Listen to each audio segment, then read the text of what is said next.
Welcome back to the Play versus Fall 2020 High School Championships. My name's still TJ, joined by one Matthew Cubby Samuelson. I don't know what order this is going out in, but I have put on the sweater because it's getting rather late for me. Are you bundling up, or do you just have good heating? I've got a jacket keeping me warm, but like you know me, I am pro sweater. I love sweaters. I wore one with Iberia casting. It was a good time. I'm always for a sweater, but today it was more of a blazer day today, as trying to look professional. We're bringing going these games. sweater and blazer, so we're I really like that. combining both of your loves.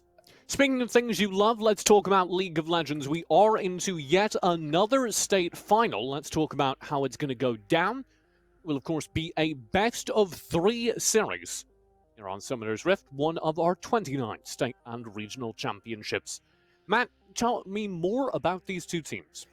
Well, I think before we talk about these two teams, TJ, we need to talk about what state we're in, as we find ourselves now in, drumroll please, Connecticut. Coming on through. As you just had to check that, didn't you? No, I didn't. I realized that I couldn't effectively have a drum roll without like shaking my desk and messing everything up. So Connecticut it is. We have Staples High School going as the Wreckers against the Lyman Hall Trojans. And I'm excited to see this game because there are two Diamond players and they're split between each roster. So I always have to look out for those Would you guys. care to call them out? Yes, Ivan J. Yang is D1, a junior, and says he is an aspiring pro. So we're going to have to see if Ivan J. Yang is able to prove that. And on the other side, it is going to be the bot laner, Kuzenbo. It's also Diamond. We'll keep an eye on them. Mhm. As I think Diamond gets an unfair shake. For a high schooler, that's pretty darn good. I mean, for anyone, it's pretty darn good. What percentage of that is the player base? It's 2.5% if you're Diamond 4, like 3%, something like that. And you were saying as a collegiate coach, you'd view that as pretty darn good for collegiate. Yeah, for a non-scholarship program, like if you are a D4, you have a chance to make a team, depending on what school you go to. Non-scholarship. If you want a scholarship, you have to be like Masters or GM or Challenger. So a little bit of information to take home. As source, I am a collegiate coach, so go Miami University, Ohio. You should have one of those radio shows where you give advice to people. I feel like I need like the Miami pin, like for the blazer, you know? Do you have one? I do not, or else I would have it in at all times. Because proud of one. I feel like you can only blame yourself then. Let's blast into game. Staples High School over on the left side, Lyman Hall's on the right, the red side. As we get into the draft, it's going to be Renekton and Olaf as the first two for Staples. Orn and Graves over on Lyman. Securing a lot of early game of the side of the Wreckers, even going for an Aurelia too. This is a fast game that we have, whereas I feel like the Orn, Graves, Silas is a little bit more safety, more late game that we have, rather than something that is very all-in on the blue side. I'm calling out over for Staples the amount of dive they have come mid-game. That Olaf is, of course, going to be an early game threat, but the second you have Aurelia and Renekton both online as well, they are going to be able to get access to any backline Lyman would like to draft. So far, though, Lyman haven't really drafted anything squishy that would like to sit in the backline. They have the Assassin of Silas, and they also have the Graves, who is capable of brawling in the front lines with the best of them. Happy to skirmish so far. Curious to see how they round out this comp, because it feels like with an Orn, Graves, Silas, you're creating a lot of space to potentially have a very high damage marksman in the bot lane. So I'm wondering which champion is going to be, I guess, their choice pick when it comes to selecting that AD. And Lulu, all right, that's probably going to be going into the support role. How do you feel about Lulu into this much backline access? Well, Polymorph, very powerful against Aurelia, like some shields, and when you look at the side of the Wreckers, they have to come into you, right? Like they're only moving forward right now with this Olaf, Aurelia, Renekton. So I like Lulu for trying to dissuade that from going on. Not to mention the shielding, all the power coming in that Lulu has defensively could help keep members alive. But TJ, as we wrap this one up, Swain Bot. I saw you pointing. I'm gonna guess you're pointing at Swain Bot. I was excited because this is Swain AD carry. Yes. And I have my own opinions. I think it's certainly valid. You're the collegiate coach. Talk to me about this. It is very powerful early and actually pretty good in the Jhin. Not to mention that Leona is also very strong in the Lulu. So if this lane gets ahead, it could snowball really hard. I'm really looking forward to that because I think it's true for the entire Staples High School side. Yeah. I think if any part of that starts to get rolling, it is going to be really, really hard to stop. So there's the other side. We do get a Jhin there, which was game-ending previously. He's been thankfully nerfed a little bit.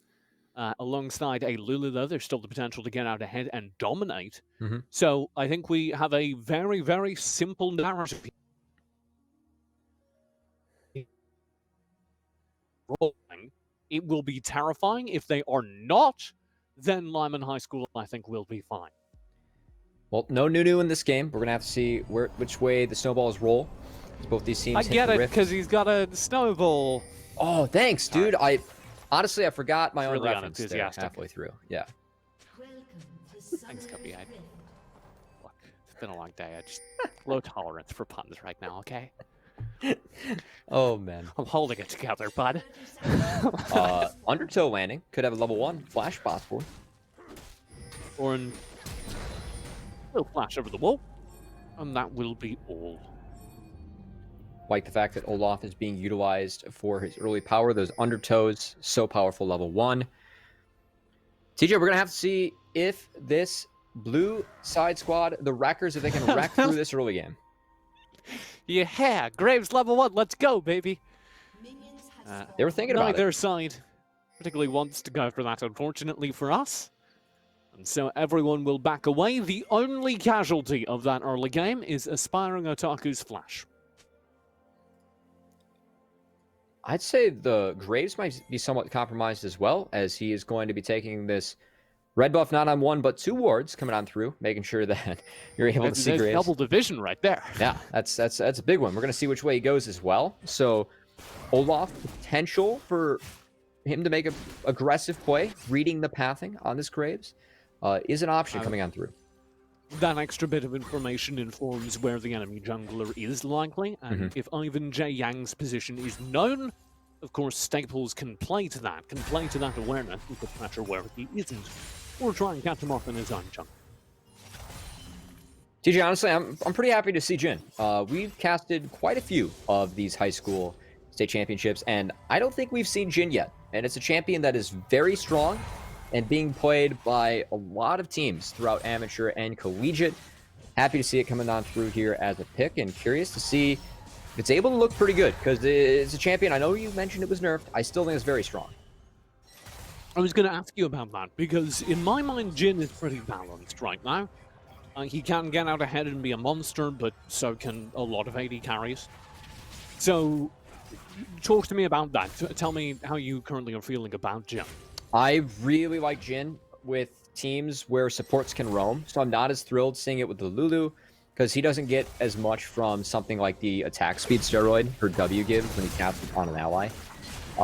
That said, paired up with stuff like Thresh Leona, it enables your support to get out of lane. You can still farm at range and do a bunch of damage in teamfights from range too. So I like when he's paired with supports that can get out of lane. Not as big of a fan here, but still think he's a very main dominant champion that can do well as the game goes on as well. Then we'll keep our eye on that, see if your evaluation of the Jhin matches the experience here. Because, of course, we can talk all day about how good a champion is. It does, at the end of the day, come down to the player. On this jungle matchup. Ivan J. Yang is in real proper trouble, but stays ahead of the flash engage from Jumzy. Now you have the bot lane rotating up. Jumzy himself, they go down. You even have the presence of your Blader. That's going to be first blood, passed over to Lyman, picked up by backline Jhin.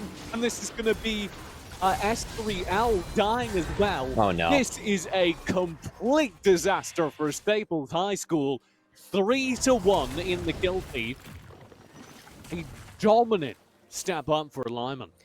And for Staples, I mean, a team that went full early game here, losing that early skirmish hurts even more as Graves gets that Scuttle Crab, walks out with 3 assists and looking smooth, dashing in and out. Ivan J. Yang played that skirmish very well, escaping from the pressure and then turning it around. I was very impressed by Ivan J. Yang's play. But also by the speed at which the Trojans responded to that presence. Because sure, Ivan J. Yang stayed ahead of the play.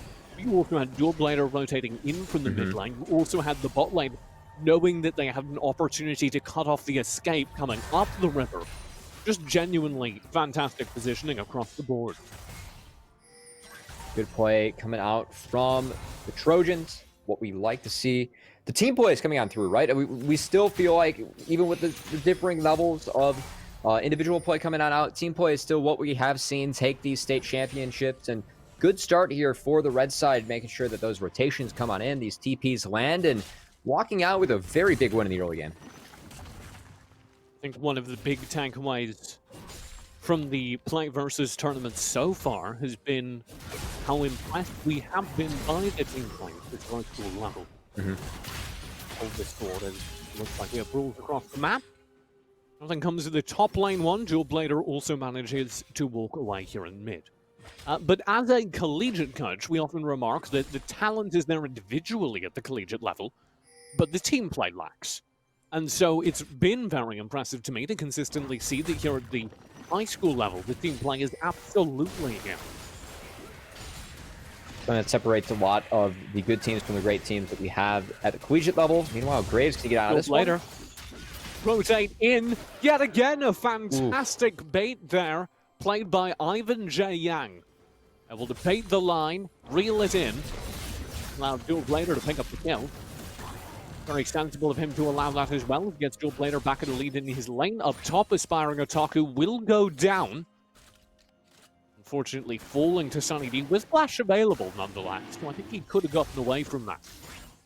Possibly. I want to touch on the play that Ivan J. Yang makes once again. As I think the big key in going for that Raptor take from the enemy is the fact that he had mint priority, right? The Silas was shoving in Aurelia as it's a little fishy here. Strike one successfully picked up by Ivan yet again, going through for his team. It will get very sketchy indeed as we lose Rayam. It will be the only pickup over to the Wreckers now. The rest of the fight, the Drake most notably, going to Trojans. Objective goes on over, but the kill feels good onto the Swain. Starting to get him rolling, but Ivan J. Yang, we expect more out of him being a high-ranked player. Him playing with priority is a good sign, as once again, this Olaf isn't going to be able to take him down. I like the fact that Olaf has tried to get in the face of Graves early. That's how you have to play the matchup, but Ivan J. Yang doing a good job of maneuvering his way around it and finding ways for this Graves to still take camp, still stay ahead in tempo. During the regular season, the Trojans won 15 of their games, lost just one of them. And they were on like 6-win streak to end the season, so certainly a very good regular season record for them. And so far, we're seeing why. Nothing too scarf at for this red side team, but one thing I am worried about, Ornn being down 2 levels and a lot of CS.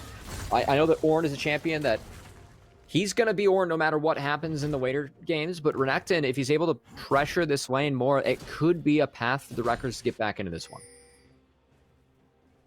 I also want to note one quick stat for the Trojans. Their jungler, Ivan, has the best KDA in Connecticut. Pretty impressive coming on through. I would expect a D1 jungler to do very well and have a high KDA in a high school event. So happy to see Ivan deliver on that. Not only with the solo queue rank, but the play that he's had throughout this event. Oh, that was some fancy footwork there from the mid lane. Dual Blader stays ahead of the dueling daggers. And Sellers, I believe I should be pronouncing that name, is unable to find the stun and therefore the damage onto Dual Blader. As this game continues, I don't think we're going to see a lot of action until the Dragon potentially hits the map. And I liked how Olaf is going for this Rift Herald on the top side, right? He has that priority in the top lane, as we touched on, so utilizing that to take a neutral objective, potentially more plates for his team when Shelly is dropped. Good play coming out from the jungler here of the Wreckers. Trying to get back into this as there is a very narrow kill lead passed over to Lyman Hall. mid lane. Ooh, this could get very dangerous for Cell. He'll flash nicely and be executed nonetheless by Ivan J. Yang, who flashes forward himself to find the kill. Graves getting another kill. He's getting close to Eclipse TJ when he finishes that mythic item, especially given the fact that he is ahead. Ivan J. Yang is going to be pretty scary in this game. We hyped him up as being a big carry for the Trojans here, and given the fact that he has some early gold, some early tempo up his sleeve as well, I want to see how much he's able to do with this. You said that the AD carry over on Staples couldn't jump on. Sorry. Definitely mangled that. Was the other high yellow player here. Has he been living up to your expectations so far? Is there more you want to see an AD carry Swain do? Being down 20 CS, that's not exactly what I want to see. So I'm hoping that we see a little bit more here coming out from Kuzenbo. That has the potential to still do that on Swain. Nice root lands there. Nice pull indeed. Oh, we're going. Oh, Dennis played in. We're going for this fight. The Wild Growth will be instantly deployed. Solar Flare in. Slows down the escape. Awesome is blue. Has no HP remaining. And it will be Kuzenbo diving in for the kill. Ultimate in hand. And he doesn't have the damage. Instead, it's going to be the backline dive. Indeed, able to get one kill, but not anything more. It's a double kill instead of the TP for Cell. As finally, Staples High School are able to put something in their own belt. 3 for 1 in that bottom lane brawl. And major shout out to Sunny D, tasting real sweet there on the Renekton. That early TP coming in, I feel like really turned the fight around because it just forced the Trojans to be on the back foot for the entirety of the fight. So that is a lot of gold that the Wreckers need, right? Because it's even on the scoreboard, but we were getting a little bit worried that this early game team was falling behind. That's one big play that goes in their way. They need a couple more to get this game back into their favor, but that's a start right there. I liked what I did to his name in the middle of that. Sunny D. Sunny D? I just went for Sunny D, man. I have good memories of Sunny D. I think you're right. For the record, I think you're 100% right. I'm just naming off-brand soda over here. Sunny D is what you find at the gas station. It's got a slightly different label. It's the generic brand. They put it in a bag on the bottom shelf. Doesn't quite taste the same, but it's close enough. In a bind, it works. Sunny D is definitely the official licensed brand. On brand top laner. He's now the bright spot over on the Staples High School side. 2-1-2 with a dominant CS performance in lane. Despite all that, on the bottom side of the map, things are still going the Trojans' way. They grab the first strike of the game. Oh, dive in. Very low HP on Cell, but he gets away. An aggressive trade coming on out. Dragon going over to Ivan J. Yang, though, on the Graves. Still keeping that Dragon count ticking. We have 2. Another one spawning. If they're able to secure that, that will be Soul Point. Obviously, Dragon Soul, very powerful in the game of League of Legends. You might be a parent watching, aren't too familiar. Stacking up 4 Drakes, usually a pretty good way to win the game. So 2 of the Drakes over the Trojans, as you can see right below the scoreboard there. With sometimes a little ball developing, but instead in mid, it is going to be the Wild Growth defense to save all. Up top, you do have Sunny D called out in a 1v2 with the slice nice already spent, and the Ignite ticking. He'll be shut down by a long-range pickup. Ivan J. Yang exposes his positioning, however, and that means that Jarate will like to rotate down bottom. He'll drop the Rift Herald and try to invest a little bit more gold into Kuzenbo. We'll see. If that is enough, as the Rift Herald collides, it'll drop the plate gold over. And little more. Points for Swain. That CS lead also closing as well, so props to Kuzenbo for having a little bit better time in lane as things go on, as TJ chuckles because I'm going to go with that pronunciation for the name. I think that is the closest to being correct, unless you... I do not doubt your pronunciation whatsoever. I that is a first. Because... No, you do not have to say that on air. That's first. Usually TJ takes precedent, but I'm pretty sure Kuzenbo sounds right. I say he takes precedent as I say that I'm right. Ivan J. Yang called out here. Oh my lord! Ooh. Over the wall with the Ragnarok. It does not save him. A double kill passed over to Jarate. The Ragnarok very nearly messed up his opportunity to get the kills there as Ivan J. Yang had the presence of mind to realize that the blast cone would not bring Jarate with him. Didn't matter, he still died to the taking damage. Yeah, that's a shutdown going over to the Olaf as well. He now has Gorge Drinker. This Olaf, if he was behind at any point, that's big that he is able to pick up that extra gold in his pocket, make sure he obtains those items, and hopefully keeps on taking it to this Graves, because Ivan J. Yang, he's got the most CS on his team, and he is zooming this game with that jungle tempo. For the record, I was chuckling earlier. Okay, I hope this time. Feeling daggers just find his fun. And this should be a barely clean kill. The flash makes it a little dicey, but will the flash to chase, and the kill is confirmed. As a dyslexic caster, my ability to mangle names, it never surprises me, but always delights me. And then you say it, and I'm like, wow, what did I do during that last fight? Well, I'm always here to help, TJ. I'm happy I can be of assistance. I don't know what I would do without you, legitimately.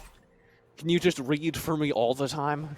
Feelings mutual. For a fee, subscribe to my Patreon. No, I don't know if I can afford you. Collegiate coaches, expensive, man.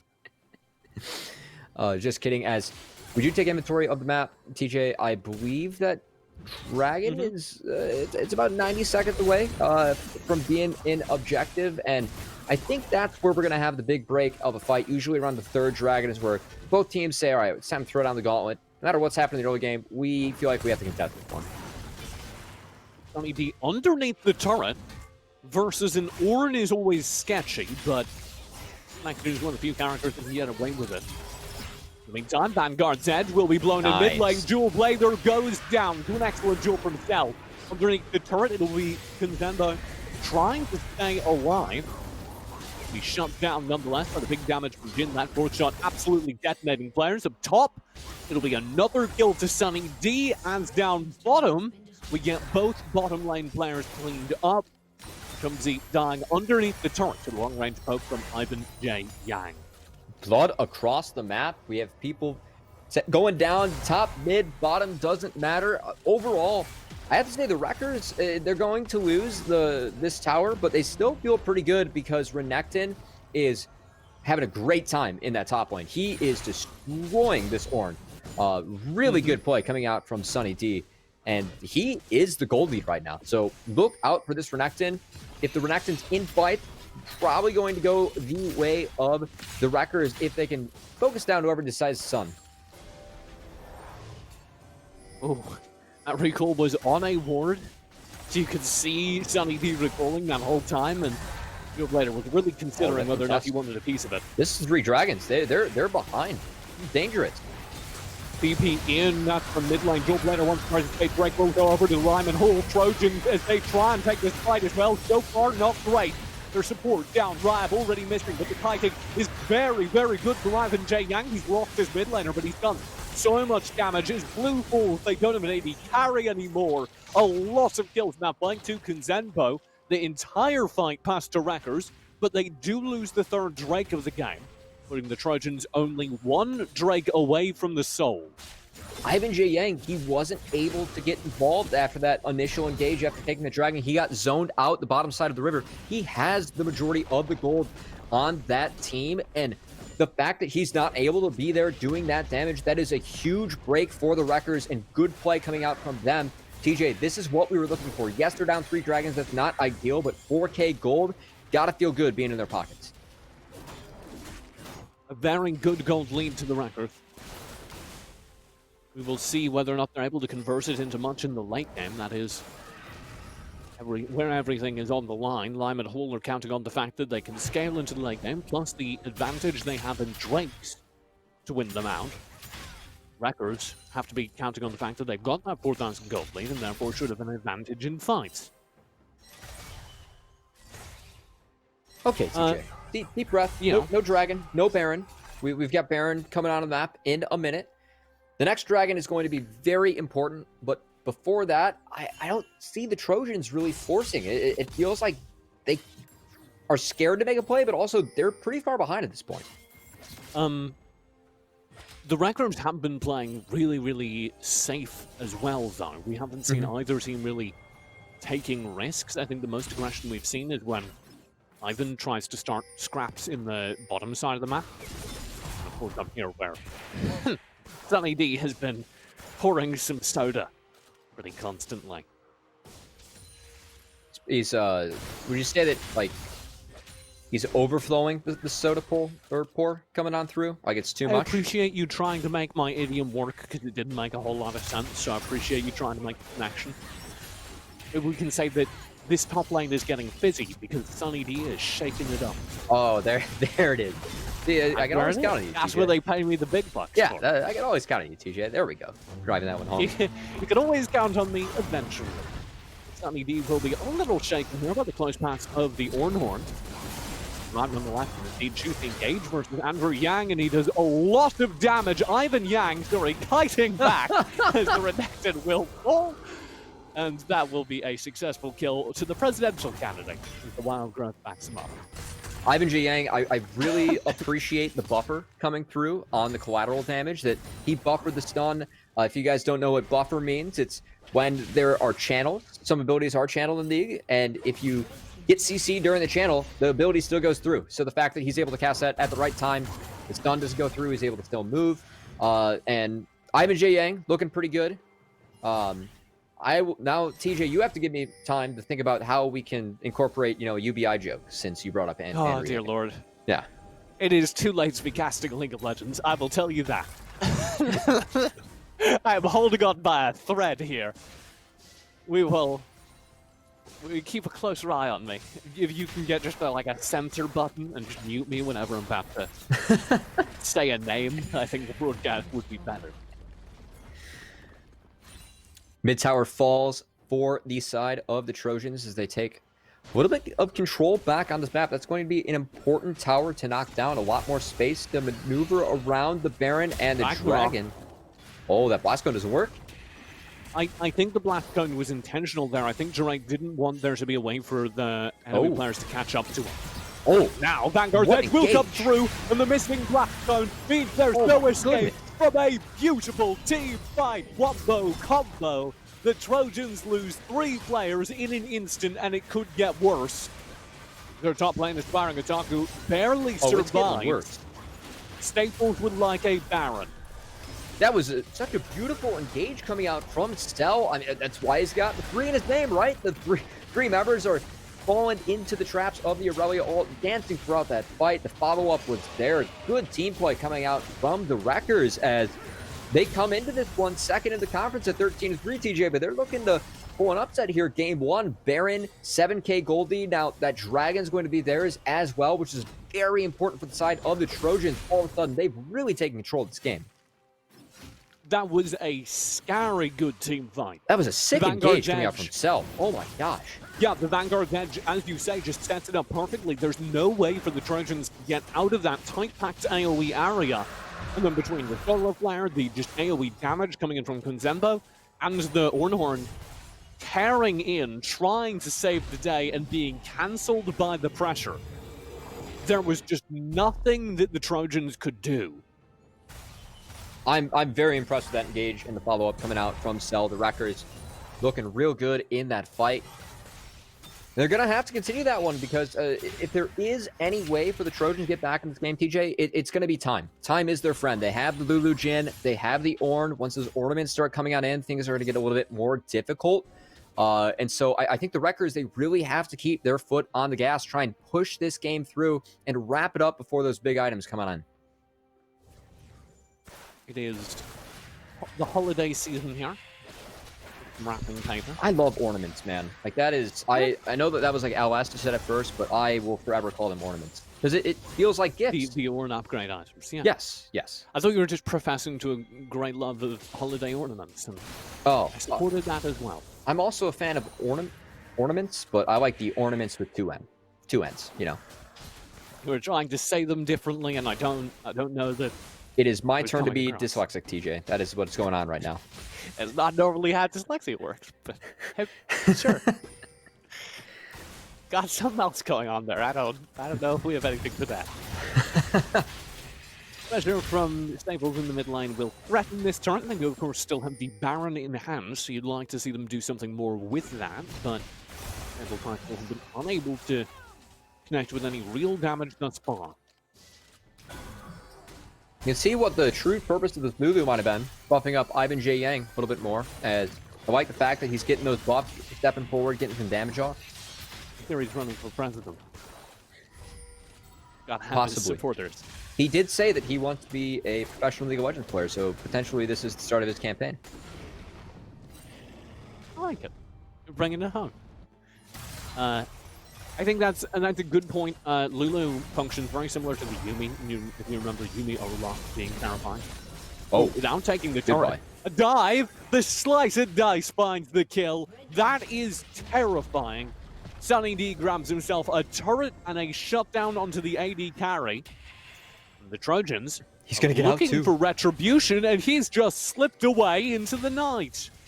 Just puts his head underwater, or I guess around the different tree. The alligator sneaking on out. It's Silas now. He's in trouble. He's going down. Solar flare. Excellent kill. Again, the alligator emerging from the swamp. Jaws open and snapping shut around the Trojans. I'm really happy to see Renekton succeeding in the hands of Sunny D. I feel like this is a champion that was kind of meta-defining, especially in pro play that we had in the end of last season. Mm-hmm. And Gore Drinker is so incredibly strong on this champion, and I feel like he's been forgotten about. And so it's good to see Sunny D going off on the Renekton in this game, because he's really put a mark on this one. You may be the only person in League of Legends who's like, man, I wish we could see some more Renekton. I'm very pro Renekton. He's a good champion. He brings so much early game, point click stun. He's got dashes. He goes supersize mode. Can't complain. Gotta save that for if we cover the Florida championship. Yes. I feel like that's a necessary hover whenever you are in Champ Select to pay respect to the Gators. Okay. Did you do that with Matt the other night, or we did not do Florida, but we definitely made supersized jokes about Volibear because the player's name was Burlyburger, and so yeah, the supersized joke that was a good one from Nigeria, friend of the program, participant of the program. I beg your pardon. We were referring to you as a friend of the program all of last night. So that's good. Okay, never mind. Yeah. I'm happy to be a friend of the program. Yeah. I always use our mutual friend. I know that feels very corporate, which I think is hysterical. Our mutual friend, Matt Nigeria Clendaniel, will be back later on this week.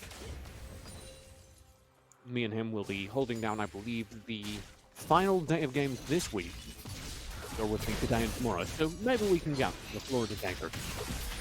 Potentially. We do have 29 of these to cover as a team. It's been fun. Producer Pine helping us out as well with us for the entirety of the event. Big shout outs to her. Please, Cubby, you're like a family to me. We're not a team. We're a family. This is going to be a fight around the Drake. We'll interrupt our reading of the Fast and the Furious script. In the meantime, Dual Blader is staying ahead of Renekton down bottom. And the Drake will, as a result, be missing both Dual Blader and Sunny D. Sunny D does have a teleport, so if they can find this kill, teleport into the fight. I don't know what's giving it away. I feel like Dual Blader's not having a good time up here. Oh dear. Dual Blader underneath the turret, flashes, Proto Belt, does not stay alive now. This is disastrous. The TB can come through, the alligator can join this fray. It's going to be a Vanguard dead. Backline dive, Drake will go over successfully to the Wreckers, denying the soul, and they clean up the fight as well. That may be the point upon which this game turns, Matthew. The second Baron should be going down to the Wreckers, as well as Sunny D. What a standout performer in this game on the Renekton, taking the solo kill, up 4 levels on that Silas, then TPing into the fight, helping cap that one off, and now Baron being secured. Renekton coming up big in this match, big for the Wreckers, as the Wreckers, this early game comp, it's paying off. It got off to a slow start, but they've really done a good job accelerating things. Over the wall comes Sunny D. Ivan J. Yak did find the first kill here, and now the phase rush may enable him to escape, but it's worn off now. And here comes the entire team. He will get a 2-for-1 trade, which is a darn good deal. But it will not stop this Baron attempt. They're right back on it. I don't know if they're going to be able to finish this one. This might be risky. Ornn is coming through. He has Flash. He is going no to have smite that done. Ornn horn soon. There is no smite, but they don't have the damage to do this anymore. Oh dear. So there is no smite to confirm it over on the Trojans, which will make it hard to steal, but as you point out, the Wreckers don't have the damage to get the Baron low enough that matters. And so the Baron take will be cancelled. Big win for the Trojans. Honestly, I mean, they get out of that situation thanks to some heroics coming out from Ivan J. Yang. He's able to sneak away 2 kills. A little bit of a check in his pocket there as he's able to reset the map for his team. And all of a sudden, the Trojans, they're still down 7k gold, but at least they have a little bit more control over the map. This is, I just found out, Ivan Yang's first season playing professionally, semi-professionally. What's the term? Playing at high school level. Scholarly. There's got to be a phrase for it though, right? Playing high school League of Legends. He's in the high school championship for Connecticut. But there isn't like a special leave for playing at your school level. I guess like whenever you play at school, it's either you're on like varsity or JV, like depending on like what team you're on. So we'll call him varsity. The varsity League of Legends player. Anyway, it's his first year playing in Play Versus. I Very feel like impressive. I lost that point there. I feel like I kind of mixed High it school up. team sports, not our strong point. As did you play any sports in high school, TJ? You know, participate? What were your I extracurriculars? did run, but not like competitively. Okay. I was 1 stroke away from going down state for golf, and obviously I've doing well with that. Still, yeah. What is this curtain call for? That is Sunny D. I think they don't Hit want me to talk low. about golf. I think that's it. Very understandable. The first shot will go wide. It will be a wild growth sprint to secure that kill. 2 ultimates invested to shut down Sunny D. Understandably enough, the problem, of course, is that required all 5 players on that top side of the map, which means in the mid lane, the Wreckers are shoving forward. They'll get that turret. I do like the idea coming out of the Trojans. If they are grouped with this Ornn, with this Lulu, with this Graves, they can make things happen. Look how fast this Baron's going down. They're gonna sneak this one, TJ. Ooh. I'm very nervous as to the amount of damage that's being done to their pace in the meantime, but the Baron does get burnt down in record time. Speed run, and all the players get back to base before an inhibitor turret falls. There's no time to even make an attempt. The Wreckers get 2 turrets and trade it for the Baron. The Trojans could do much more damage than 2 turrets with it, but of course they do need to convert that in order to make this worth it. They do need to convert the Baron into actual turret damage, into actual gold gained. Honestly, still a huge play coming out from the Trojans. They reset the map. They now have control since their minions are wearing the purple suits. And we see these ornaments coming on through, TJ. That is the upgraded Eclipse on Ivan J. Yang's Graves, which has 4 items and is insanely fed in this game. And TJ, that dragon, it's still sole point. The last 2 have been denied by the Wreckers, but it feels like this is the best chance for the Trojans to pick up that dragon soul. Here we go. Oh dear. It could go wrong if Ivan's caught out here, but he's managed to stay ahead. Curtain ball will be deployed behind him. Dual bladers, despite being caught, does not go down, and a lot of damage chases away the remaining members of the Wreckers. There were valuable ultimates blown there. So that's worth keeping your eye on. Wreckers can't walk in. They got chunked. Turn our attention here. Yeah, this one's going over. This is Cloud Soul. The slip push. Sunny D yet again. Maybe gaining value for his team across the map. Okay, Soul is successfully picked up. We will track the adventures of Sunny D in the top lane as he approaches the turret. He's being held back by Dual Blader. Dual Blader does have the Leona ultimate in hand, which is valuable in a situation like this. Scares away Sunny D. Very well played by the Trojans across the map. They get the Soul.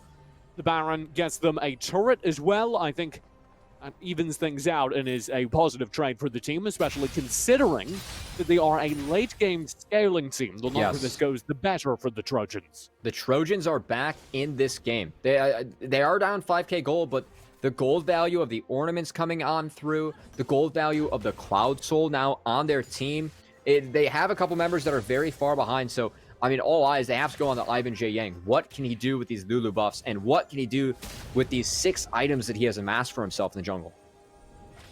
Yep, he is absolutely the carry, the necessary carry here. That Jhin, despite our agreement that Jhin is pretty darn good right now, has not managed to hit the breakpoints where he's far enough ahead that he's just popping people with the ultimates, and especially against a tanky team like the Wreckers do have, he's going to struggle to burst any of them down on the current patch. Going to be difficult for the Jhin. That said, I think Graves is going to make up for all that damage, TJ. Both looking at Eclipse and the Collector item. It's a lot of lethality coming on through, but Graves has the percent pen as well. And we have seen how much damage he's been doing to the neutral objectives. Let's see how much damage he can do against the champions on the side of the Wreckers, as 4 members grouped up, barreling down the mid lane, TJ. There's a big push coming out. Here we go.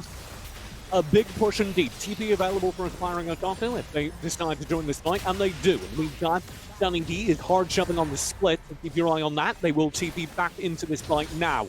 5v5 here in the mid lane. Lyman Hall maybe backing away. Here comes the curtain call. Call the Forge God. Double ultimate invested. Neither find any damage, but that will mean the defenders need to clear out long enough. The inhib is successfully picked up. Ivan Yang once more, shoving forward here. Oh, good Vanguard dead. That's a darn good setup. And the Solar Flare's too short. It's the return. A deep dive behind the Vanguard dead. Could be stolen away. And now, very split focus here for Lyman Hall. They can't stay strong in this team fight. They will lose their carries. The only player still alive is Awesome as Blue on the Jhin, running for their life after a disastrous 4-for-1 trade in what should have been the penultimate team fight for the Trojans. They get a little too aggressive, a little too greedy, and now there is an opportunity on the map for the Wreckers to get back in this game. Still super minions. Death timers aren't to the point where this is game ending, but it is an opening for them to come back. Erected, does he go down? Oh no. Very well played by Ultimate Blue, able to burn down that Renekton. And as you say, that kind of cancels the shove down mid. Going to be a reset, but I mean, looking at Ivan J. Yang, they were able, the Wreckers, they took him down in that fight. With how tanky he is on this Graves, the Bloodthirster, he's almost a sort of drain tank at this point, TJ. The fact they were able to get him off the map is huge, and TJ is buying us enough time. We might have an Elder Dragon sighting in this game. It feels like that is going to be what helps one of these teams put this one away, because it's back and forth. Need a version of League of Legends that's like Pokemon Snap, where you have to take photos of all the mythic monsters. Yeah, we might have an Elder Dragon sighting coming on through. Pull out your phones, Did you shake ever them around a play little bit. Pokemon Snap? The Pokemon Go, you mean? No, Pokemon Snap. Oh, was this before your time? Yes, it was Go. a game. I don't believe. I think the last release was. I want to say it got re-released on Nintendo DS, but it definitely came out for N64. And you had to take photos of all the Pokemon with camera. That sounds so wholesome. Yeah. Not wholesome. How quickly Cell died there in the midline. That actually could be disastrous for Staple. We are now down to member for the next minute. Seems like instead of going for the Nexus turrets, they're going to go for the Baron, taking the safe play. As the late game team's got to feel pretty good. Getting the purple suits onto the minions once again to help them empower those through. Take the rest of the base. TJ, Trojans, they had to really dig themselves back into this game, and it feels like they've finally done that. Finally, the Trojans with the Baron in hand can now go for the game end. 20 seconds still left on the respawn for Cell. Going to have to look out for these engage tools coming out. Ornhorn is not available. Curtain Call is not available. Let's see how the Trojans get the party started. They need to escort these minions to tank up the towers, get rid of that backdoor bonus, and my eyes, they've got to be on Sunny D. Yeah, look at Sunny D. Can he get on Graves? Can they blow him up? Cell is back. Worth noting, it'll be a proper 5v5 if this game end is gone for the Trojans realize they don't need to force this. You have Elder Drake coming up, and you have the entirety of the Wreckers stuck inside their base. Why take risks? Why take risks as the Wreckers? They are now forced to take a big risk as they are walking through the jungle. They're going to get chunked out. Here comes the fight. Drake barely survives. Now Curtain Roll is available. Solar Flare will be spent onto the Stasis Skyless.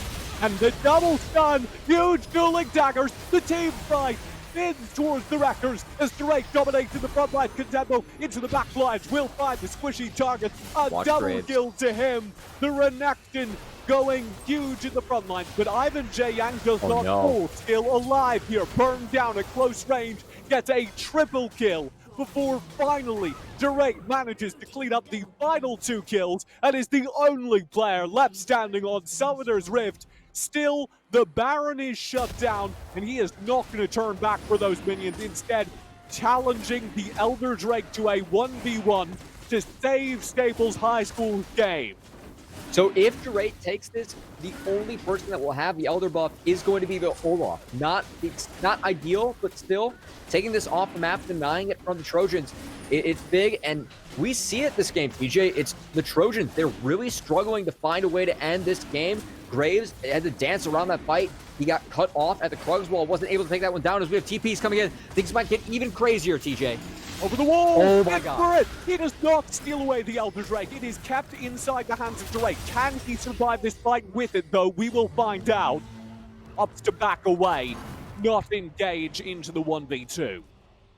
Drake is able to sneak the Elder Dragon away. Big plays coming out from the jungler of Wreckers. I know we've been talking so much about Ivan J. Yang, but Drake, he wanted his name to be heard multiple members too. got it. The respawns were there in time. Chumsy also has the Elder Drake, as does Cell. Okay, this is huge. If parents watching Elder Drake, if champions tick below, I believe it's 15, 12% health, they go poof. The Elder Drake, you hear a big noise, they go under the gray screen. So it's a big deal getting this one. It's like a drum. Yeah, it's honestly a sweet sound. One of my favorite sounds in League of Legends. Do you happen to know off your memory how long that buff is? It is shorter the first time around. I believe it is 2 minutes. So they need to rip down this mid lane and figure it out. I doubt it's 2 minutes, but it's shorter than Baron. That's all I know. So here we go. They want to force fight now. Keep your eye on those speckled stars around the players playing for the Wreckers. They will be looking to utilize them. That is the Elder buff to end this game. Here we go. A shove from the Wreckers threaten. Trojans don't have the minions. They don't have to worry about the push because the minions are not here for the Wreckers. So I have to see if an engage can actually be pulled off here. It is one of the... If Leona doesn't connect with a Solar Flare, it is pretty difficult for the side of the Wreckers to find and engage. So they don't manage to find it. Okay. Solar Flare connect. The Spyro Gotaku has no HP remaining. First blood, though, instead will be Ryan dropped elsewhere, and a deep dive has guaranteed access to the base. Chubsy will grab a Spyro Gotaku, taking him over the Elder buff, and that will be the inhib falling. 2 players already down. It very well could be game. The only question is, do the Wreckers force it? Do they go for this dive behind the tower? And Sunny D absolutely does. And so far, so good. 2 kills over. Low HP is across the board, but deep behind the turret, the dive continues. Ivan J. Yak is holding as best he can. 1v3, and he's kept it going. A double kill. Ivan J. Yang has kept his team in this, but he's got to go 1v3 again to save the day. Stays ahead of the Solar Flare. He's got them all. A penta, surely not. A quadra already, and there it is, a pentakill, a 1v5 behind the turret, keeps Ivan J. Yang and the Trojans in game 1 of this state final. Ivan J. Yang, the miracle, 17 out of the 25 kills fall under his sleeves. He manages to find 5 there, pentakill, huge play. If this guy wants to be an aspiring pro player, that's one way to prove it. Making a big play at a big time moment, shoving down mid. TJ, this game, we keep on thinking it's going to be over. It just gets crazier and crazier as we keep on going. But can Graves wrap it up? Aurelia's spawning soon. Let's see if he sticks around. He'll grab the inhib. And if he can get away with this, he has done so much work. He's sticking around a little bit. Okay. At 45 minutes, this second Baron will show up. And Lyman Hall are in position to take it with those super minions charging down the mid lane. The Wreckers will struggle to leave their base. We'll see. They are starting to poke their noses out. They might want to get into the river. I don't know if they're able to, though, TJ. It feels like it's too late in this late game comp for Trojans. It's hit.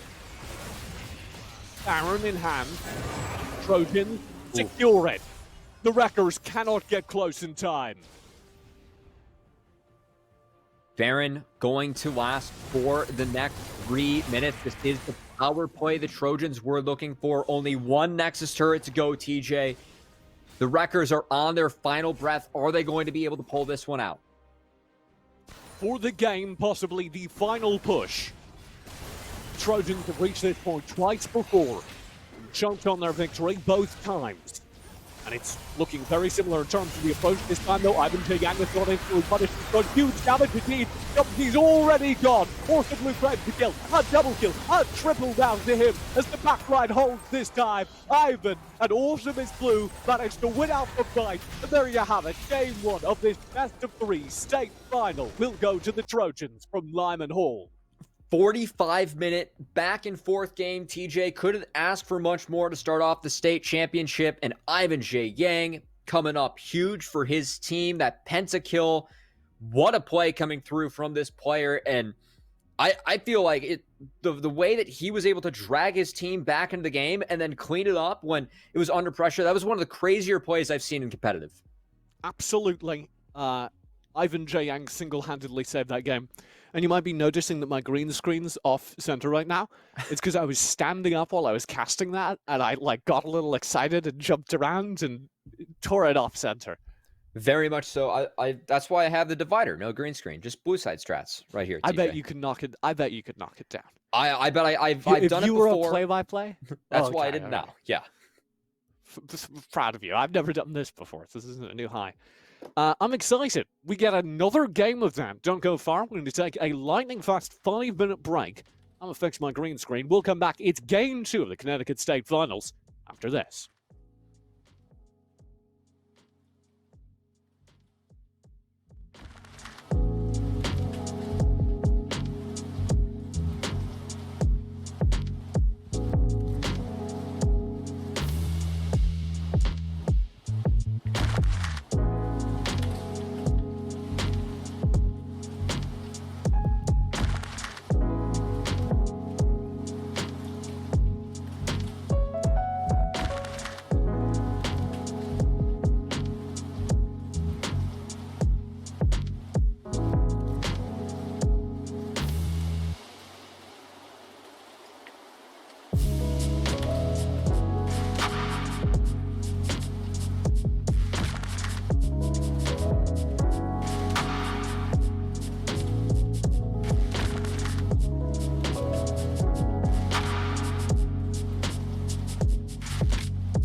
Just like Vin Diesel and the Fast and the Furious, we're back, baby. It's game number 2 of the Connecticut State Finals in the Play versus High School Championship. My name's TJ. I'm going to have to take a drink of water as soon as I'm done with this sentence, because as you can hear, we've been going a while. But this game number 2 should be a lot of fun. I don't blame you after having to play-by-play that last one, TJ, because it was nothing but excitement. A back-and-forth 47-minute game that we had. We had a pentakill. We had Barons going to each team. We had an Elder Dragon. We had soul fights. Utter craziness. And that was all in game 1. I liked how that was a transition. Very good to producer Pine. He takes that opportunity Thank you to so throw much, us into our first draft. Lyman Hall taking the left side, the Wreckers taking the right. Of course, Lyman Hall did win out our first game of the evening just a few moments ago. And I'm looking forward to repeat that one. What, 40, 45, 50 minutes? We were in for an adventure, TJ. As the gold graph, I would love to see the gold graph. That thing was just everywhere coming on through for these guys. As we had the Trojans got off to a good start, then the Wreckers took over in the mid game, and the Trojans fought their way back off the back of Ivan J. Yang's play. And TJ, all I'm looking for now, I want to see Graves ban. I don't want to see Ivan J. Yang get that champ again. He looked way too good in it. I know this guy's an amazing player. He's Diamond 1. If that's his favorite champ, though, paired up with Lulu, that was dangerous. And for the Wreckers, they were this close to winning that game so many times, too. Both teams were like in each other's bases 3 times in a row. There's the Graves ban. Thank you. I'm trying to look for what Ivan's most played champion is. And it is, in fact, the Graves. So there you go. Oh, my lord. Did you know that Ryab had a 17 KDA over the regular season? Who did? The support player. Ryab. That's pretty good. And that first pick, Leona, coming on through. Quite potentially at support. Yeah, and a favorite of ours, who has actually been seeing a lot of first picks on this patch, which, surprising to me, she has a lot of counters. So we may not see them now. Olaf being ran back here for Jarate. Something that player looked pretty good on as well in this game 1. Did a good job of getting ahead. And also bringing that team back to the game. That's how they secured the first Baron, really off the back of Olaf. A pretty dominant... Oh, Zareth. Does that go... That goes mid, right? It's got to go mid. They're showing Leona. You say that, but Leona is technically a mid flex. So. Maybe it's Zareth. I don't want to. Wait, Leona's a mid flex? What? TJ, what kind of dark tech have you been watching out? The Korean solo queue, I see. All the pro players' Korean solo queue accounts have been running Leona mid. Faker ran Leona. Is it a Yone counter or something? I don't know. It's wild because, like I said, almost every Korean player has done it, and none of them, as far as I can tell, have won on it. They've all just fed, but they keep trying it, so there's got to be something behind that. It's good if you get into the river. Speaking of good if you get into the river, Celtic and the Galio, which can obviously be put mid or support, but that just spells out mid priority, getting roams off, trying to impact other lanes. And same with Malachi, so we could be in for a very bot-focused game. And TJ, that AD carry also says very bot-focused. Very much so. The Vayne is a great pick for Kunzenbo, who, despite being one of the higher-ranked players in this game, struggled to find good impact in that last game, struggled to be able to consistently get the engages they wanted. Over on the Lyman Hall side, they get the Ezreal, which is quite good against the Vayne, somebody that can disengage from threatening situations. And also, they have Ivan J. Yang playing Echo, which will be a spectacular aid, a little bit more aggression to his name. Someone that we saw, or an earlier state match that we covered, TJ, saw an Echo jungle do rather well in the hands of Chrono. Shout out to that player, as we saw that previously. That said, it looks like we're starting to see these picks and bans come through to fruition. And TJ, I'm spotting out another Volibear into the top lane, another handshake matchup coming on through. Always happy to see a bear coming on through. You know, no bias. I know that you're really into the Volibear. I think Volibear against Maokai is just going to go real bad though. Maokai is really strong right now. I cannot see how Volibear. Oh god. Okay. So I have faith in Sunny D, but I think Volibear wins that matchup pretty hard. That's how I'll frame it. Okay. Yeah. Well, I have great news for you. That won't be the matchup apparently. Cannon swapped into the top lane as we both blacked out for a second. Oh, Imperial Maokai Mandate will saplings. be coming Yes, through. that'll be fun. Imperial Mandate saplings are gross. The little beanie babies run out of the bush constantly and tag you low. Is it really a beanie baby if it does like 500 damage? So, have you ever thrown a beanie baby at someone? Oh yeah, multiple times. Then you know they do about 500 damage. Oh, okay. Okay. Yeah, just about. It's just realism. Xerath in the mid lane is, I think, the big question mark for me here. Dualblader kind of struggled to make an impact in that last game, despite being on the side list, which should be a pretty strong champion in this meta. Mm-hmm. Xerath will give him more raw damage, but less room for error. It's very true, and something that Dualblader's going to have to look out for. Fortunately, maybe just struggled to go in on the Silas. Maybe the backline artillery mage is exactly what the doctor ordered here for the mid laner of the Trojans. As TJ, onto the Rift here for game 2. We've got... Onto the Rift we go. We've got a crunch time here for the Wreckers. Yeah. Trojans 1-0 up. If they win this, they are your Connecticut state champions. The Wreckers on the right, the red side. You need to win this game in order to stay in the state finals. Cold start coming out here for Sunny D. Bold, but also I like it. The Kennen going to be able to utilize those auto attacks to get some harass down onto the Volibear and scale further into the game, as Kennen is going to need a CS lead to get some of those items. Expecting a Proto Belt coming on through. Really strong item that we have in the new preseason. It feels really good on Kennen when you get that massive move speed buff. I'll be looking for it. Sunny D was a huge part of that last game, as he was... I think it's pretty fair to say, as he took over that top side of the map. I want to touch on our Volibear discussion during the draft, because you seem to be feeling very differently about the Volibear. In my experience so far on this patch, he has been utterly useless. Well, do I have a bad take there? No, you don't. I agree. Volibear is a kind of a bait pick.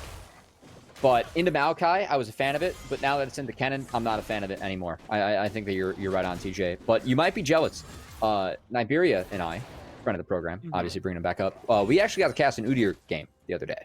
Our mutual friend. Yes. Matt Niberia Clendaniel. Yeah. Was it Udyr top lane? No, it was Udyr jungle. Oh. It was thrilling.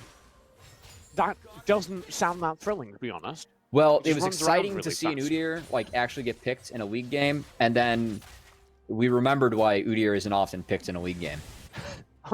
Did it not go well? It didn't go well at all. Uh-oh.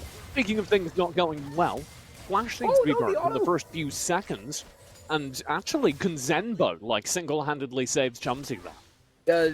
Ezreal canceled an auto. I think if that goes through, I think Chumsy might go down, but the Maokai support, it is very weak in the early levels. It needs time to get points in that sapling, especially when Ezreal Leona gets mid-prio and you can just get that free engage off and you have level 2, and the other lane does not. So good early use of the power. Those early summoner spells really going to hurt as this lane continues on, because Vayne, not known for her laning. How do you feel about precision being run? You, press the attack on Vayne? Yeah, sorry, press the attack. The Silver Bolt's damage, when you get that coming through with press the attack, it's very, very strong. So it seems to be the default pick for most Vayne players. I think Fleet of Footwork is actually underrated on her, because it helps you get out of lane, but she already has most of the move speed you need to dodge out on, or with Tumble, you don't need the extra move speed that Fleet gives you, and the press the attack chunk that comes out is very strong, so. When I was looking at some of the pro builds for Vayne in in AD carry this season. God, Cubby, it is late. I'm struggling. When I was looking at some of the pro builds for Vayne this season, I came away with the conclusion that the majority of them were actually running Halo Blade. Oh. Different. The mid lane double taunt comes through. That could be disastrous, but Ivan Yang stays ahead of it. The Undertow won't quite complete the kill, but the early brawl does go towards the Wreckers. Olaf going to make another snap on the early game. Drake doing a good job on this champion. I feel like the health bar advantage going on over is something that might be able to snowball in the long run. Potentially, like when we get resets coming on in. Cleaner reset here for the Galio. Going to be nice. That said, the Olaf Galio, I want to see more of that teamwork coming on through because we saw it there in the mid lane. When you get that taunt combined with follow-up damage from one of your teammates, very impactful in the early game. Yeah, Galio against Operate is kind of the second support. Yes. Going up to that place, which is very valuable in the current meta. So I'd be excited to see it, especially as Cell did have a very good performance operating as a utility player in that last game. And Cell, that monster engage on the Aurelia. I think that's one of the most memorable plays I have from that last game. Obviously, the Graves Penna, pretty sweet coming on through, but I thought Cell had a pretty good showing on the counter matchup. Basically, every time we saw that Aurelia's Vanguard's Edge, it was used as a great teamfight setup, which is, yes, of course, I'm referencing when I call him the utility, of course. Was doing plenty of damage as well, but we're going to fight for this Drake. Oh, what a good stun! And the stuns keep rolling as the Zenith Blade goes in. First break of the game will go over to the Trojans alongside the kill. And it's going to get worse. A deep dive in. Echo trying to survive here. Ivan Yang will be able to turn around. The excellent Zenith Blade again passes a kill over to Dual Blader. Kunzenbo finally gets the Leona down. That'll be at least something back as it's a double kill to Kunzenbo on the Vayne. That's Still, big time. Drake over to the Trojans. Drake, obviously nice for the Trojans, but the fact that Vayne picks up 2 kills, we talked about the fact that this comp, when we laid eyes on it, TJ, we're like, all right, party in the bot lane, let's get Kozenbo going on this Vayne. The fact that 2 kills go over to that massive carry of a champion, I think it's a very good start here for the Wreckers.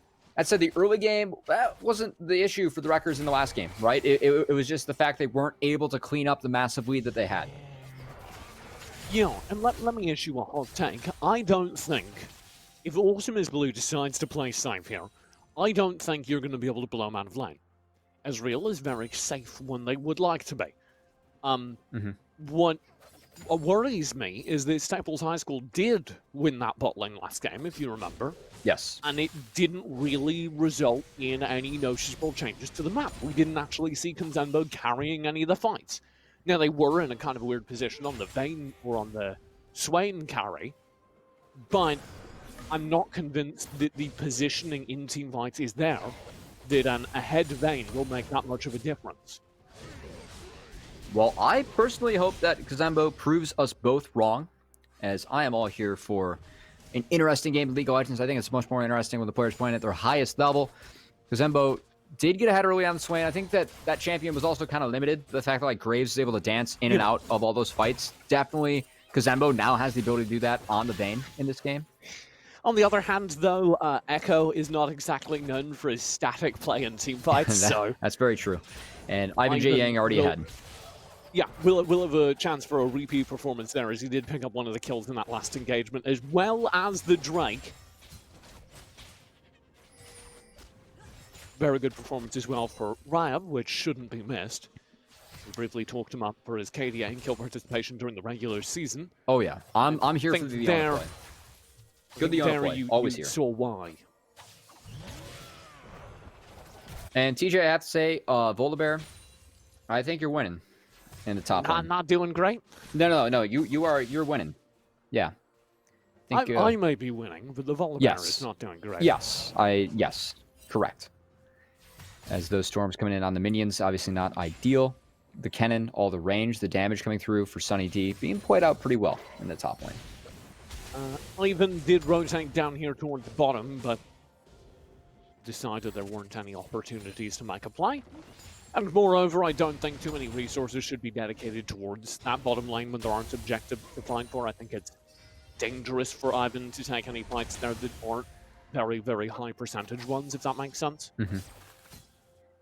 It's not worth the risk, given that the strongest lane for the Wreckers is Kunzenbo, why opt into that fight? Instead, there is presence elsewhere. It's a little easier to build the lead on your own stars. Yeah, and the river priority does go over to Ivan J. Yang as he's able to take that Scuttle Crab away from the Olaf. Olaf Galio losing priority. That's a bad sign early. This is a duo that we expect to have priority for much of the early game. And Ivan J. Yang, he's going for it. I speak too early. What a good solar flare placement to deep dive. Grabs Kunzenbo. The Maokai should fall as well. A very, very well played two-man dive there. Ultimus Blue did die in the middle of all that. But that is small consolation. You don't actually have a rotate down there. Jungle presence from Jarate. He's out mid lane, does find damage as well. Jarate will be attempting to burn down a killer with the undertow. I believe they managed it. This stun very nearly gets Rab away. But Jarate will manage to make that trade relatively even. The only thing that the Trojans get out of it is, of course, the shutdown onto Kunzenbo and the turret link they picked up immediately afterwards. Still like the aggression coming out from Ivan J. Yang and TJ. I was about to introduce this question. Does he go Proto Belt? Does he go or Rocket Belt or Night Harvester? It looks like the Night Harvester for the Echo. So that single target damage. Ivan J. Yang is looking to pop some people. Playing that Assassin Echo in the jungle. 2-0-2. Is very far ahead in this game. Dark Seal stacks always worth keeping a track of as well. BM book, maybe? Yeah, I'd like to see it. I'm a big fan on characters like the Echo who just have so much AoE that it's really easy to build up stacks of Dark Seal. I want to give... Okay, we're going to hold it because we are going in yet again. And speaking of Ivan Yang, he's going to be able to find another kill. Drake will be successfully secured by the Wreckers, but that is small consolation as the rest of this fight is very dicey. Low HPs across the board. Ivan running for his life. We'll see the Galio ultimate scorch through. The heroic entrance slows things down, but Dual Blader still grabs the kill. Awesome shuts down Sunny D, and Ivan Yang has been alive. Flash, Dennis played in. The kill confirmed, and 3 players for none is our trading at the end of the fight, all in favor of the Trojans. The only thing the Wreckers get back is the Infernal Drake. And I'll happily drop that dragon if I am sitting on the side of the Trojans, because the gold going on through, and props to Riab on this Leona. These engages have been phenomenal coming out from the support of the Trojans. And not only the engage, but the re-engage as well. Snuck in there with 200 health and gets on out, not donating over any kills. Good play coming out. Ransom in the back lines there from Yang. Does not find an opportunity to engaging on Kunzenbo, but he does scare Kunzenbo back far enough that another plate can be picked up. And you'll notice that Ivan is always in the area to get a share of that plate gold. It's almost like the game plan is to get him some more gold. And after last game, I can't blame the side of the Trojan. Feels like a pretty good game plan. I'd like to have a gold medal as well. We'll see how that develops. There is a Rift Arrow being taken by Jarate during this time. Keep your eye on that. There's a way for them to get something back in this flag. I also want to highlight up top, we were kind of lamenting Aspiring Otaku's CS deficit, but it is only a CS deficit. Last game we critiqued Aspiring Otaku for maybe re-engaging a little bit more than they had to. Maybe taking a few more fights than they had to after they were already behind. This game Aspiring Otaku is being much more safe. Oh boy. Dive. Ragnarok spent, and that will successfully get Jarate out of the fight. Nothing more from it. Yeah, Ivan J. Yang is pretty just happy picking up that Dark Harvest deck. Obviously, the scaling keystone coming out here for the jungler of the Trojans. Echo has that ultimate up. Dives are available. And TJ, I know early we talked about hey, on the Wreckers team, we see a party bot lane comp. I must say the party has been started here by Ivan J. Yang and the rest of the Trojans. Yeah, and I think that's something we have to pay a lot of attention to. The ability of the dive down in that bot lane to change things around. If the Wreckers are able to build out a significant lead onto Kunzenbo, Everything we've been talking about that is looking good for the Trojans to this point may evaporate in a single team fight. Wreckers are on the back foot. You can even see it now kind of coming on through for the bot lane, right? The chip damage coming on out from this Ezreal. All that poke on the Mystic shots and going to result in a dive. Oh dear. Here we go. The party has been started and the Maokai is gone. Shumzi, first player to fall. Good Solar Flare will slow down the dive. And oh my lord, what good support play there for Ryab. Just passes up a free kill. Now with both Gervais and Shumzi down, the entire map is the Trojans' oyster. This Leona has been fantastic this game. I mean, every single engaged Solar Flare connecting. One of the big reasons that the Trojans find themselves this 3K gold lead and Ivan J. Yang is so far ahead because the table's already set, right? The Leona just sets up the pins and then Echo has to come in and knock him down. It's nice and easy when you land CC like that. Really great play from Rehab. Like how you're highlighting that one, TJ. I'll never miss an opportunity to highlight the support. You know that. Let's go. Turret will fall, being first of the game, passed over to the Trojans. And this may have been a bridge too far for Chumsy. He's half HP before his AD carry arrives. And will be Kunzenbo here on the front lines. And it's played in, stun up onto Chumsy. Barely alive now. The damage being passed out will summon a heroic entrance. The magic damage shield saves the day. But here comes more. Bet you wish this dual blader arrives that you'd save that heroic entrance for a little bit later.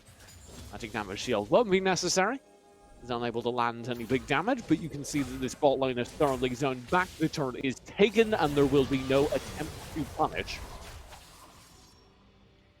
And TJ, you know, as a fellow Galio enthusiast, you want to use those heroic entrances to dive, to make plays under turret, to back up someone on your team engaging. It feels bad when it's defensive, and the own Ezreal could just walk out and say, you know what, all right, we got that cooldown out of you, we don't want this fight anymore.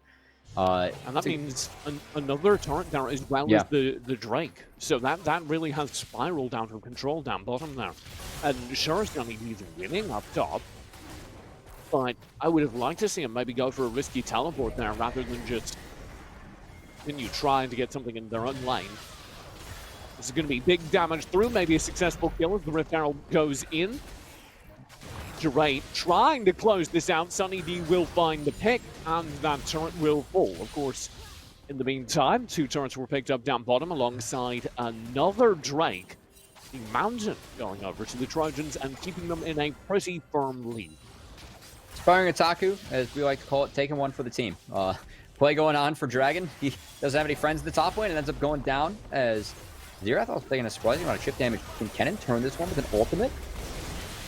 Maybe Avenge. That's going to be the full power and range from Dual Blader's ultimate to confirm the kill. Flash forward, does not find a trade immediately, and actually the taunt comes through. That could have been terrifying. Chrono Break will keep Ivan J. Yang alive, and a deep dive confirms the trade. It gets worse. A double kill for Ivan J. Yang. Yet again, popping off for the Trojans. Flashing some mastery there. The Star Jungler is now 7-0-5. Needless to say, stacking at Dark Seal. And most CS on the team, as well as I think the thing that impressed me in that fight, Dual Blader, that snipe on the Kennen after he flashed, that was awesome coming on out from Xerath. Very, very well played. And with the Baron coming up, we've got to keep our eyes towards this side of the map. The top lane has been secondary in the Trojans' mind until now. They have, as you said, allowed Aspiring Otaku to take one for the team. And I hope this is great, very low. A very good stun comes through and forces the heroic entrance again defensively, and the Solar Flare may yet ruin the best laid plan of the entirety of Staples High School. They have to burn 2 more ultimates and a TP to turn this around. A dangerous TP from Aspiring Otaku almost undoes everything that the Trojans had just worked up. But he will get away with a flash, burning both his summoners, but no harm, no foul. Oh, some hugging happening in the bush. Xerath might. Oh, Flash gonna get him over the wall. I think the big thing here is that the Wreckers, I mean, they're burning every single one of these cooldowns they have for no gain. The only ultimate they have up is Slicing a Maelstrom. Is that a significant one? Absolutely. That can completely change a game, but the fact that Echo, Ezreal, they're poking around these fights, and then every ultimate is committed from the Wreckers for nothing, it means that they're never going to be able to make a proactive play and try and get themselves back in this game. They're just reacting and not getting anything in return. Yeah, it's not so much that they're committing it for nothing, because to be fair, they are successfully saving their players' lives with these ultimate commitments. Correct. But spending them defensively, as you quite rightly say, means that they're not available moments later when somebody makes a mistake on the Trojans. We just saw a quite devastating mistake from Spyro as they TP'd in very aggressively with no real support from their team. And if Maokai is still available, that's a guaranteed kill, right? Of course it won't. As a result, we stopped on the map where our Baron will be arriving soon. He's completely in control of the Trojans. Oh, that is very deep. Ooh, a very good Zenith Blade. Double Taunt may still save the day, but no, Autumn finds the kill. Sunny D, the first to pull, Drake close to follow. Oh, with the Unleashed power at range. Devastating damage coming through. Kunzenbo, the next to go down. And it is a deep dive as Ivan J. Yang chases the remaining Wreckers back behind their turrets, yet again baits out the Maokai ultimate, and will be able to start this Baron at the 20-minute mark exactly. Man, give me a t-shirt. I want a t-shirt of Rehab's Leona. This has been fantastic Leona play coming on out. Every single Zenith Blade connecting. All these solar flares making a huge impact as well. And Rehab feels like a standout player. Look, even get the Baron. Security. Look at that. Such good play. A little bit sketchy there. I guess Ivan didn't have the smite, but not what you want to be seeing. Works out, I guess. Oh, the junior coming up big. Rehab playing fantastic in this game. Yeah, Rehab doing a very good job with those long-range Zenith Blades, but I want to more specifically call out the max-range solar flares because they have been devastating for Wrecker's case. It has been what is getting the party started, and with how far ahead the Trojans are, they're wrapping up the party pretty fast as well. There's no time for dessert. We were in and out. They're starting the party and then calling the cops when they get bored. Yeah, yeah, you put it like that. We'll start the fight here. Looking in and absolutely obliterating the backline. Solar Flare will come through again. Ivan finds the kill. This fight is already over, and it is devastating. Kunzenbo will get at least one back. Very well played, but not enough to change their fate, nor the fate of the team. The Wreckers now down 3 Drakes and completely wide with the Baron on the map in favor of the Trojans. At this point, this CJ, could be devastating. It's too much. It's too much for the Wreckers. They're behind 9K gold. This Echo has just been going to work the entire game. Ivan J. Yang playing so well on this champion once again for this one, as we expected out of the Star Jungler on the side of the Trojans. Oh, and the Rift Herald. Yeah, this is going to be I didn't realize they got it. I realized they killed it. I didn't think it would have been in time because the Baron had just spawned. That's going to guarantee this inhib, which is huge. At least the inhibitor turret. Inhib itself, it looks like, will stay alive on barely any HP, but the Unleashed power nearly chases down the kill. Almost does. Oh, he flashes the emote and gets pegged by the Shrew Shot moments later. A tragedy for the Wreckers as Sunny D dies. In the meantime, it'll be Yanko, Ivan J. Yang again on the front line, diving into complete kill. Heroic entrance, trying to save the day, will do exactly that, but you still have damage popping in. This Jewel Blader picks up kill after kill. Ivan Yang grabbing the cleanup. This is a beautiful end to game number 2 as the Trojans, with Baron in hand, march onwards, claiming themselves the title of the best team in Connecticut. The Trojans did not like how close game 1 was. They come out game 2 swinging. Much different game, much different team this time around as they play this one out much more cleanly. And Rehab, man, on this Leona, just insane play coming out from the entire squad. That's a very clean win, and they should feel really good about taking that state championship, ending it on a beautiful game of League of Legends. A beautiful game of League of Legends indeed. The Trojans prove they can scrap out the late game brawls. and then also prove they don't need to come game number 2. Good play coming out from them as another state wrapped up. You've grown a foot, Cubby. I've grown? I don't know what's happened, but you're taking up more of the frame now. I was getting invested in the game, you know. I was pushing into the desktop. I was trying to catch all the cool cover points, but no, in all seriousness, congrats to the Lyman Hall Trojans. Very impressive performance in the state of Connecticut. They finished first in the regular season, 15-1. They come in here. And shout out to Ivan J. Yang, who is a junior, by the way, not even a senior. So really hope, I mean, they aspiring pro, Diamond 1's pretty good. You got to climb a little bit to go pro, but I bet you are going to have a couple of collegiate offers possibly in your inbox if you get the word out that you are looking to play for an esports team, because that is the rank where scholarships are all of a sudden available to you. Yeah. I think the big takeaway there is absolutely Ivan. He stood up, and we talk a lot about rank here. I think it is also worth noting in a competitive environment, he is able to succeed. You can't see that in the solo QE alone. Yeah, I'd say a state championship and then a clip of that like 1v5 penna. Just a clip of that pentakill. Yeah, I would, as a collegiate coach, I'd recommend adding that to your resume because it's going to make you look pretty good. Just take out every frame of the video and just add it to the resume. Yeah. A PowerPoint presentation. give him a binder. Just exactly. Yeah. It's like a flip book if you turn the pages fast enough. That will wrap up our broadcast day today.